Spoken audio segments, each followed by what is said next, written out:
আগামী 7ই December Kolkata brigade parade গ্রাউন্ডে 5 লক্ষ কণ্ঠে গীতা পাঠ আপনারা সকলে জানেন।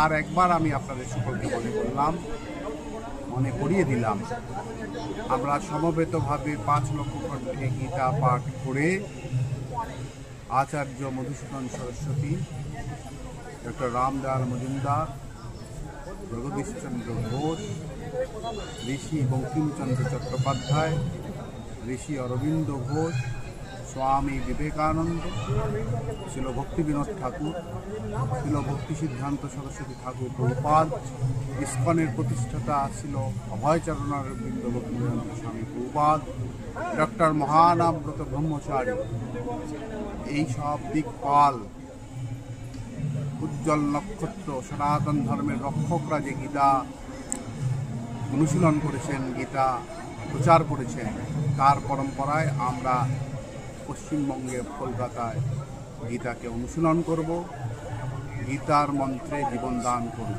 হরে কৃষ্ণ।